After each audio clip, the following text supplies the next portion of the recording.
This is Daybreak reaching you live from the nation's capital in Abuja. And now we'll be talking about, the order given by the president, for the military to, go on and deal with the issues of banditry and other criminal elements in the country. And I have in the studio Stephen Okore.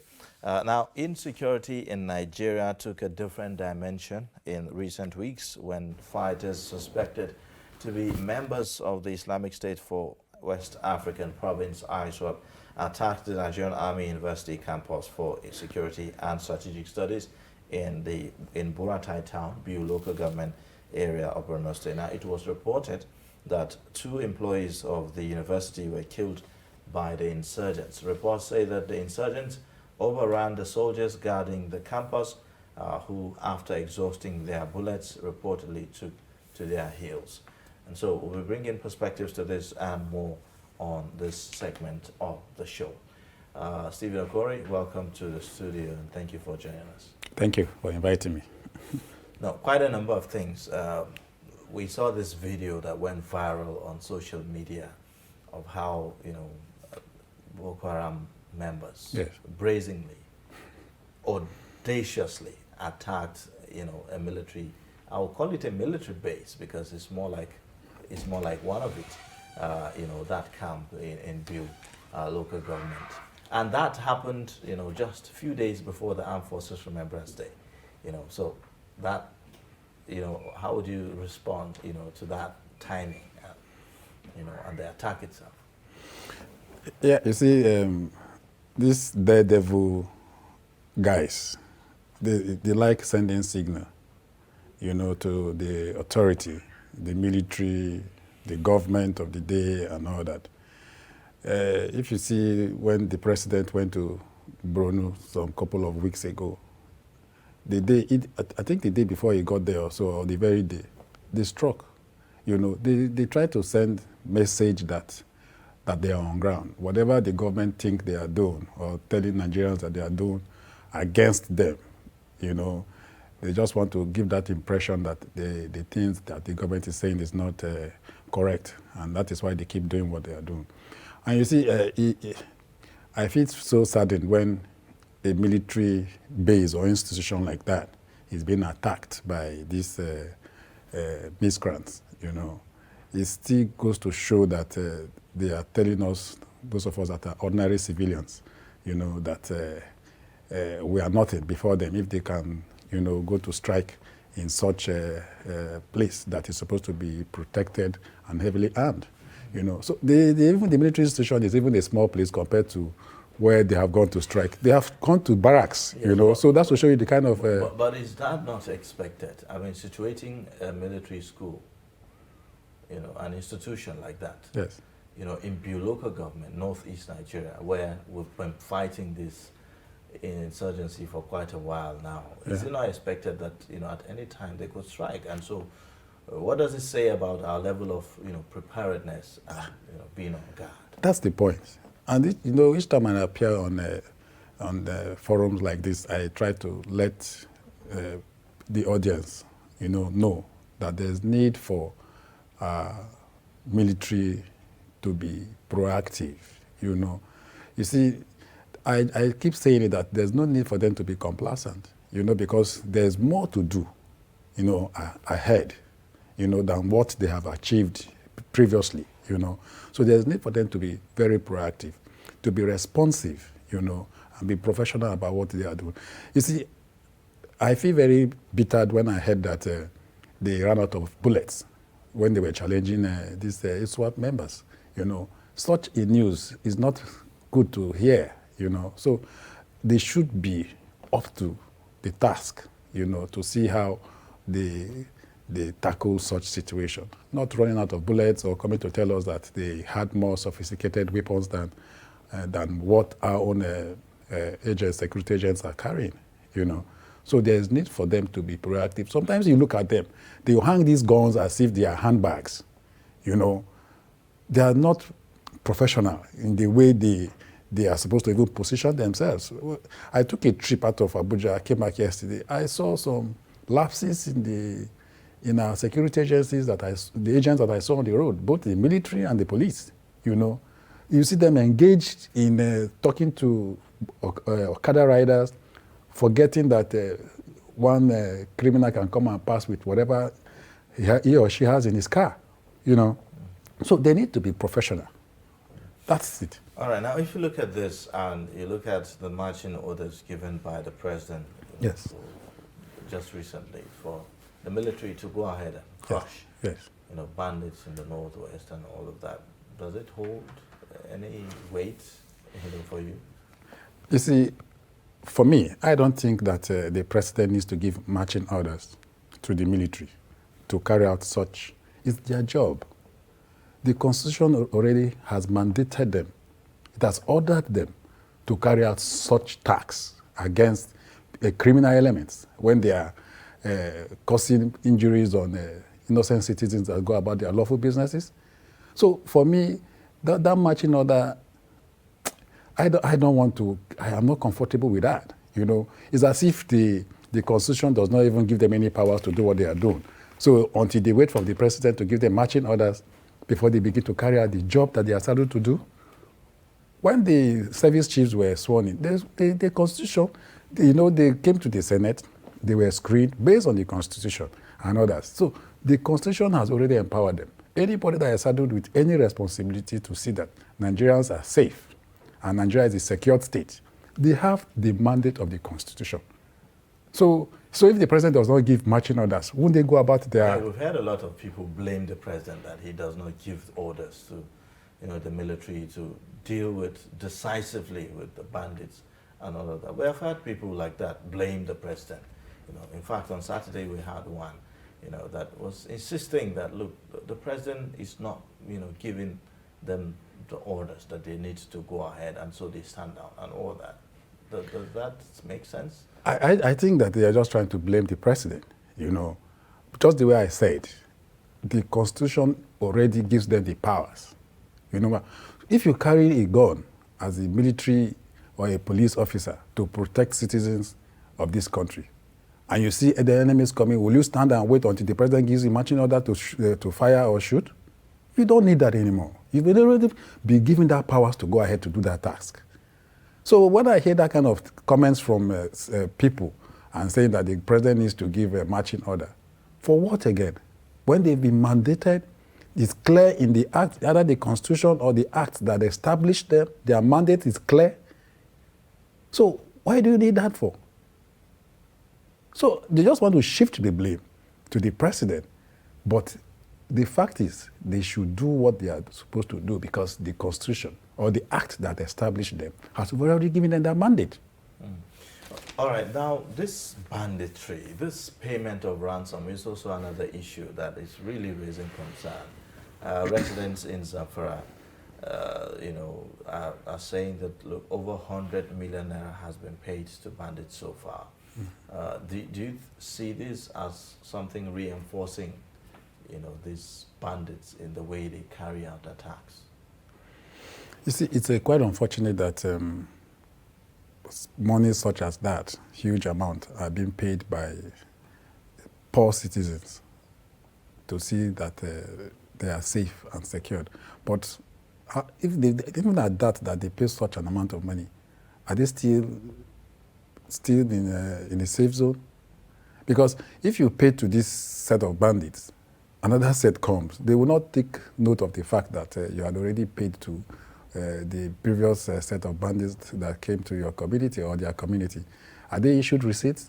So, for me, paying such is that the government has failed in trying to see how to protect them.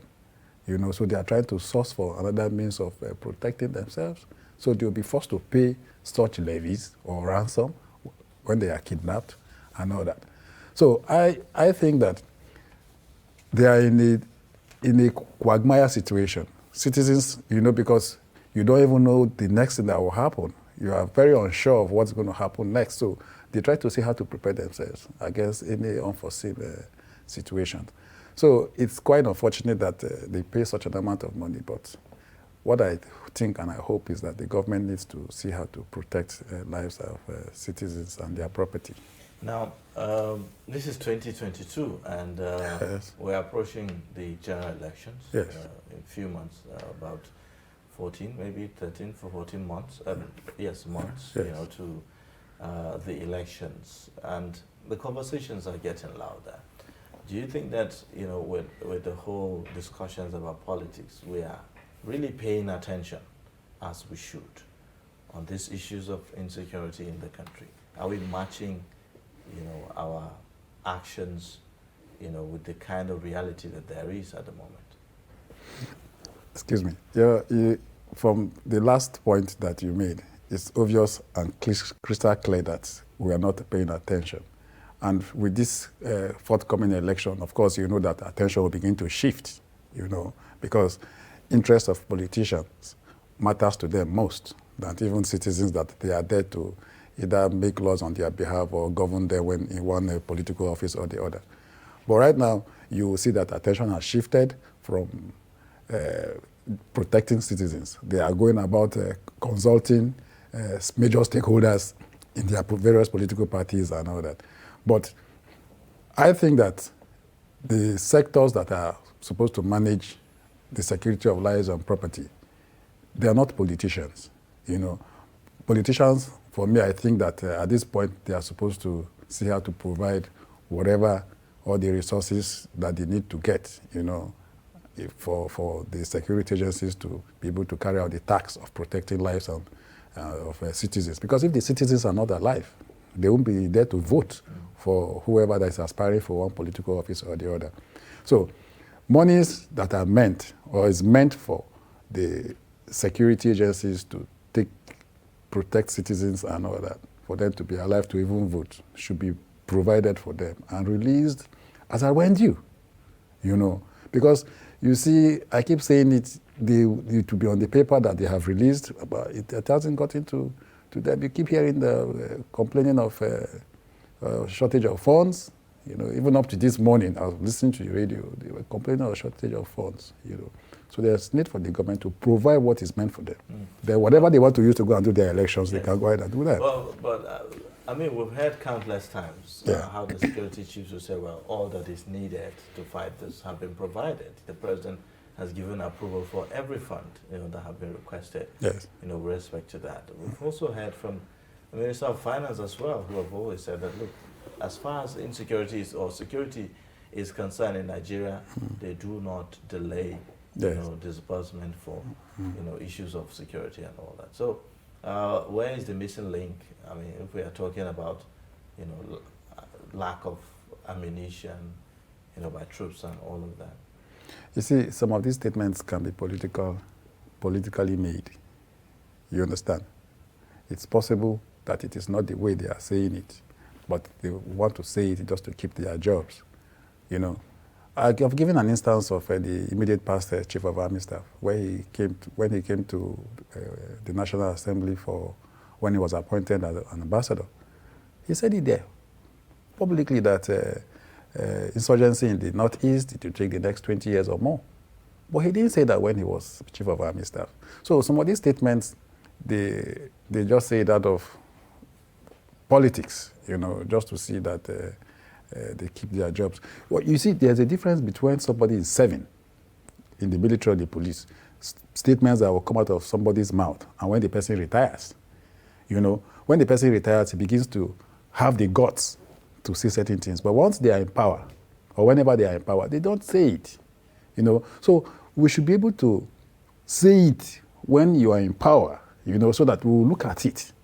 You know, is that not going to amount to maybe some kind of insubordination or something like that? Insubordination at the expense of people, innocent people being killed and dying? For me, I don't think so. When you come out to truthfully say it, you know, some time ago, there was this Major General, there was a theater commander in Operation Lafia Adole in the Northeast there. Adeni. You see, he was addressing the troops and he was being truthful. But what happened to him? He was being punished. So at what point will you now want to say the truth? The fact is that these realities are staring us at the face. We Yes, are but seeing you it. know, you know what happened immediately that video went viral? I know. You know what happened? Yes, now, that's what I'm saying. They should be able to say it, because it goes to the level or the point where we're talking about monitoring these releases, Perhaps the money was released, it was diverted into private pockets. So the essence why the money was released wasn't implemented. It wasn't done. So the man was there and he saw that these things that he knew that monies were released for that, and they did not buy. They did not go to purchase. And the troops were complaining, So these are the issues. We should be able to say it as it is. I think with that, it will help us a lot, and it will go a long way. If you look at the military, they have this, codes and this principles of not, divulging. Exactly. Or expressing themselves the way yes. That they should and all that. So how practical is it? But is it helping us? It is not even helping us at all. So, you see, the fact of the matter is that it is only just civilians that these people kill. We have seen where one of these major generals was traveling to somewhere about here, so he went through just some years ago that he was killed and dropped inside a well.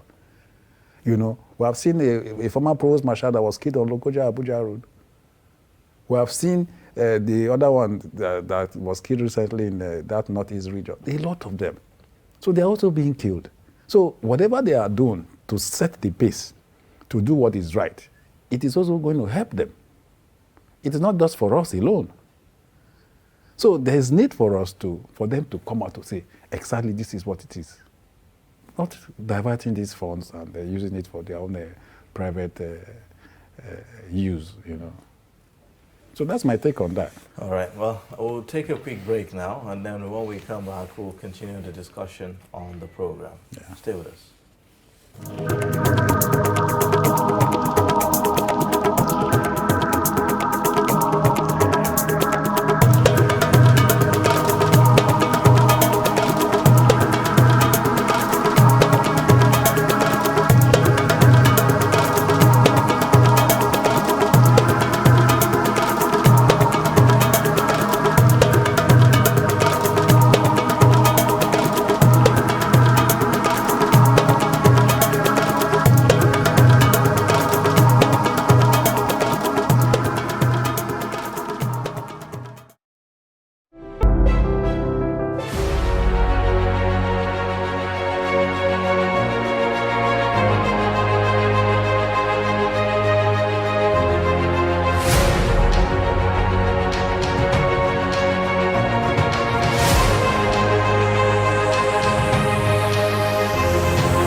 Thank you for staying with us. This is Daybreak, reaching you live from the nation's capital in Abuja, and we are discussing security in the country. The president has given orders for massive military operations in Niger State, and also other stories about displacement of communities and residents in Kaduna who are fleeing in hundreds and all of that. So that's a concern really that we are looking at. We have in the studio Stephen Okori, a security expert giving us analysis on some of these recent happenings. Now, we've talked about, you know, the role that vigilantes and local communities can play in augmenting all the efforts of our security officials.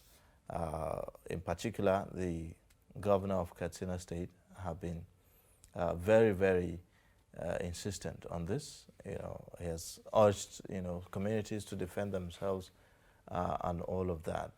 Are we matching words with action when it comes to institutionalizing or kind of giving that a structure to be able to play out, you know, in dealing with these security situations that we're talking about?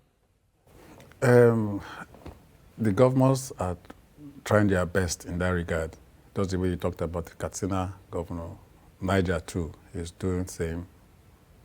And even Benue governor, they create such group and give it a name, you know. But I think they need the federal government support to do that, to see that it is effectively, their mandate is effectively carried out. What I mean is that the federal government needs to give the vigilante group a national recognition.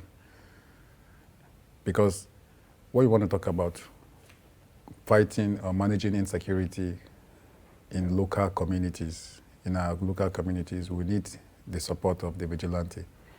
So the state government and the federal government, they need to see how to collaborate, you know, to see that certain laws are made, to see how to give them the constitutional backing, you know.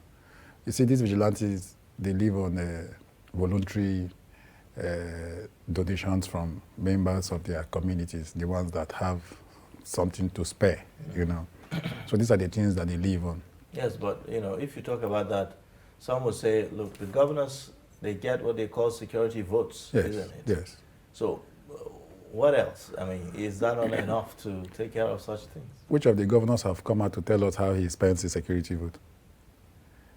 Is a challenge on them to come out to tell us how they spend their security votes. Because security votes, nobody account, they don't account, they are not supposed to account for it according to the law, the provision of the law. You know, if they tell you that they are finished spending that security vote in 2 weeks, that's it. You know, so nobody can come and challenge them to begin to see how to explain how they spent the security vote.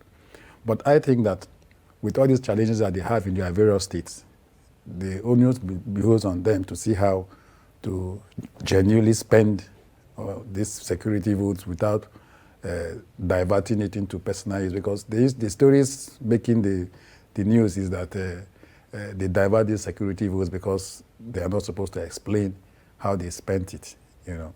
So governors that have these security votes, they are supposed to genuinely utilize these votes into seeing that their states are secured, citizens are protected, you know. But they keep telling you that they keep shifting that part of the insecurity, how to manage it, to the federal government. The security architecture in Nigeria is centralized, you know, it's the president that can give orders and all that. But I think that if they truly want to manage these local vigilantes that they are trying to see how to establish or create in their states and try to bring out these funds to support that project, it will go a long way, you know. Then by the time you merge it with the community policing model, you know, that we went to borrow from America, you know, you see, when we go to borrow, we borrow and come and paste.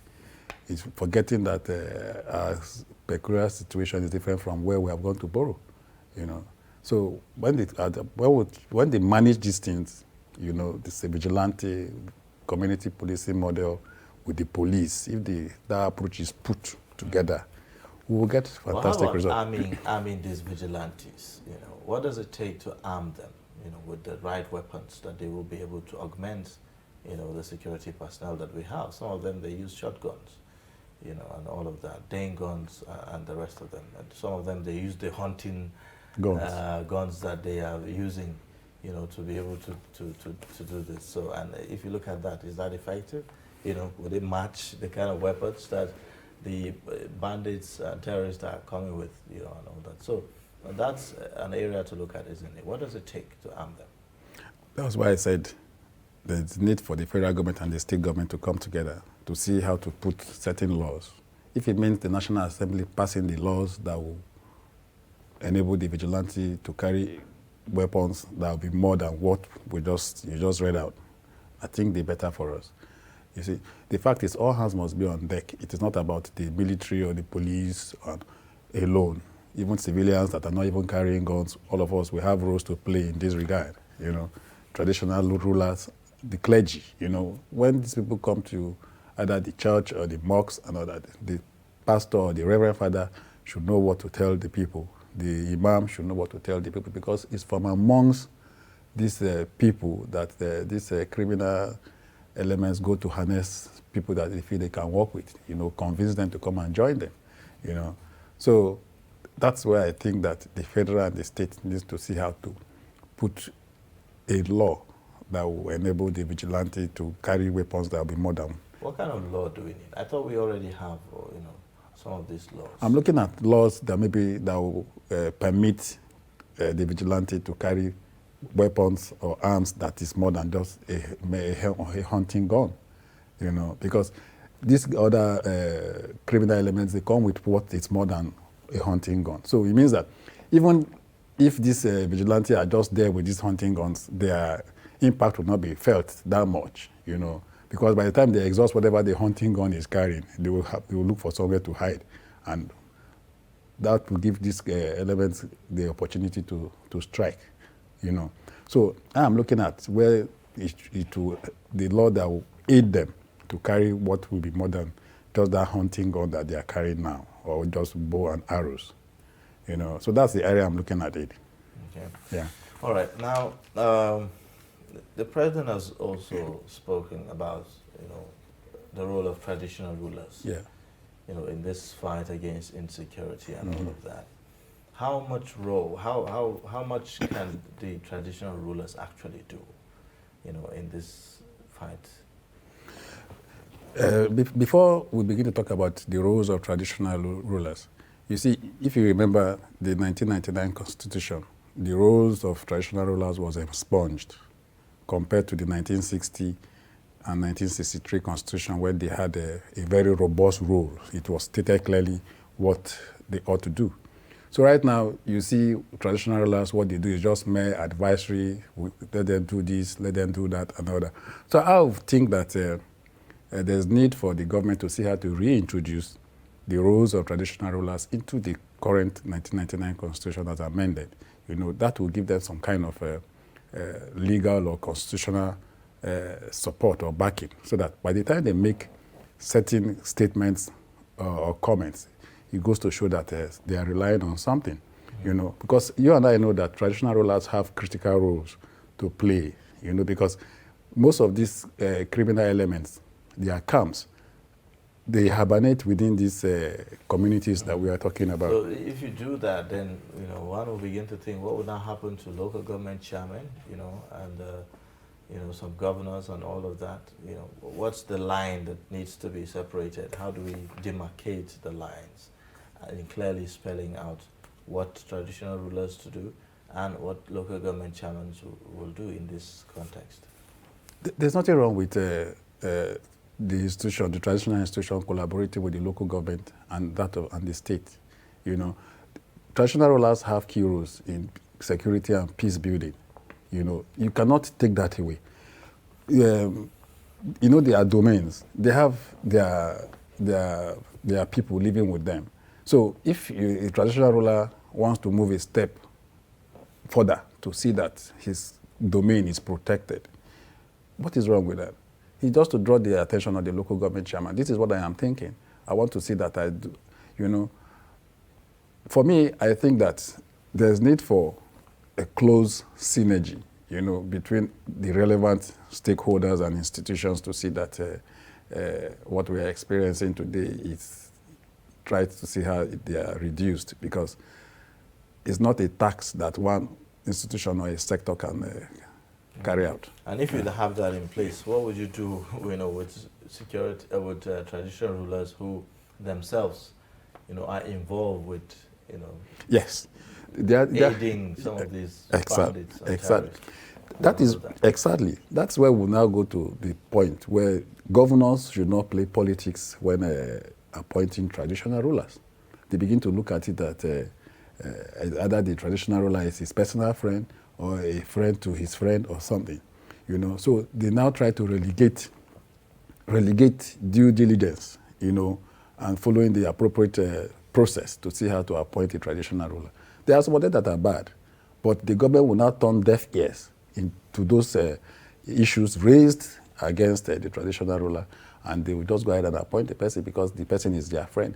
And you know, so it takes time for somebody to turn a new leaf, you know. So those things are habits that are in them. So the fact that they are traditional rulers, it doesn't exonerate them. They are human beings as well. So those things that, you know, that they were doing before they became traditional rulers, they want to play that. It happened in Oshun. It happened in one other state in the north here where traditional rulers were aiding kidnappers to see how to kidnap their own subjects. You know, it's very disheartening, but the government needs to see how to do due diligence, not begin to whip sentiments or politics into institutions like that, you know, and try to see that they will allow them some level of independence, you know, where they can voice out their hearts as traditional rulers. Yeah. All right. Well, we'll go to a quick break now again, and then when we come back, we'll continue with the show by giving concluding thoughts, you know, to this issue. Please stay with us.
All right, thank you for staying. This is Daybreak, reaching you live from the nation's capital in Abuja. Security, security, security. That's the conversation on the lips of virtually everyone. The issue is not abating.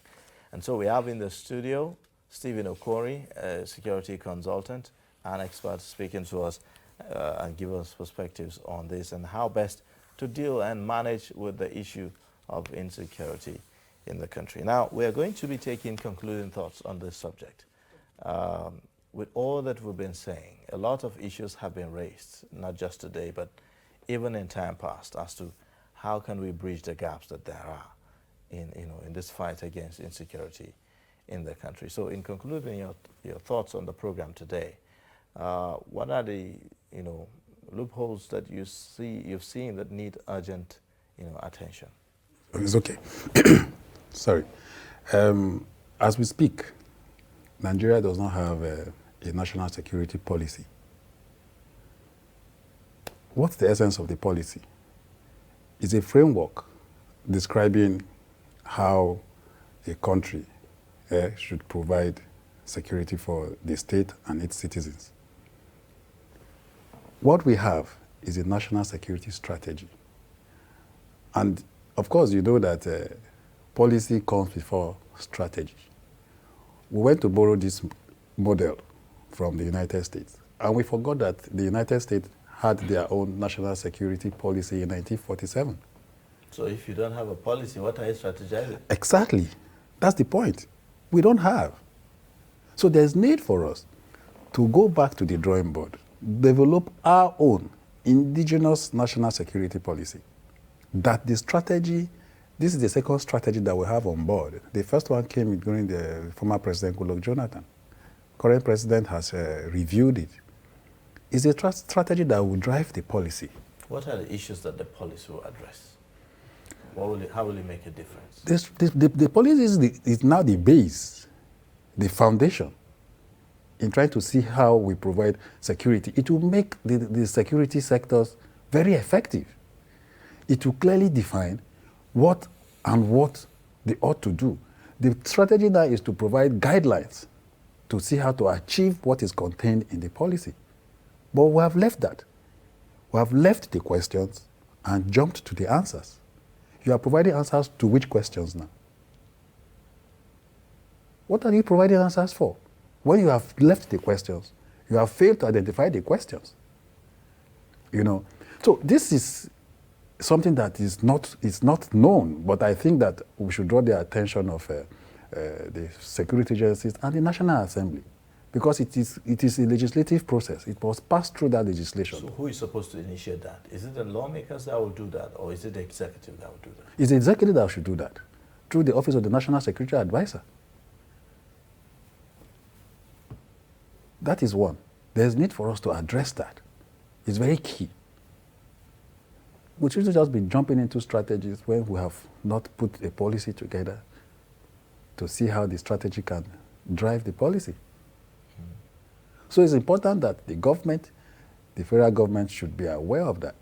You know, then there's some other things that should follow suit. You know, like trying to see how socio-economic development, because you and I know that poverty, unemployment are the root causes of major insecurity challenges that we're experiencing today.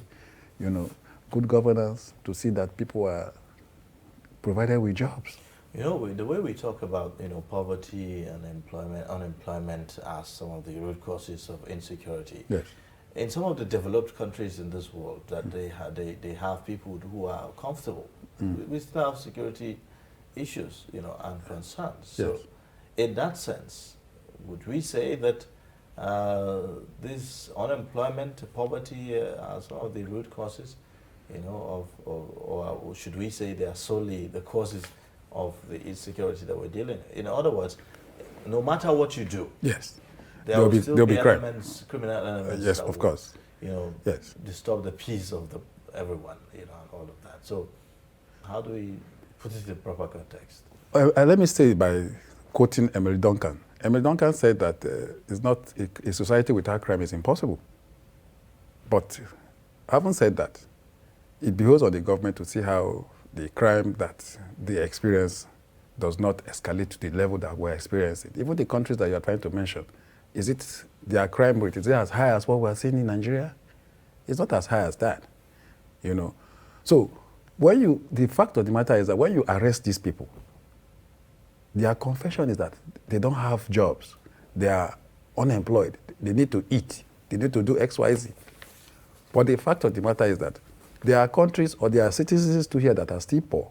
They are not gainfully employed, but they are not involved in acts of criminality. Exactly. You understand? So the ones that their intention is to do what they are doing, they are using those yardsticks as reasons why they go into crime, But the major cry, when you engage people, they will say there's poverty, people are unemployed, and there's need for this government to see how to educate.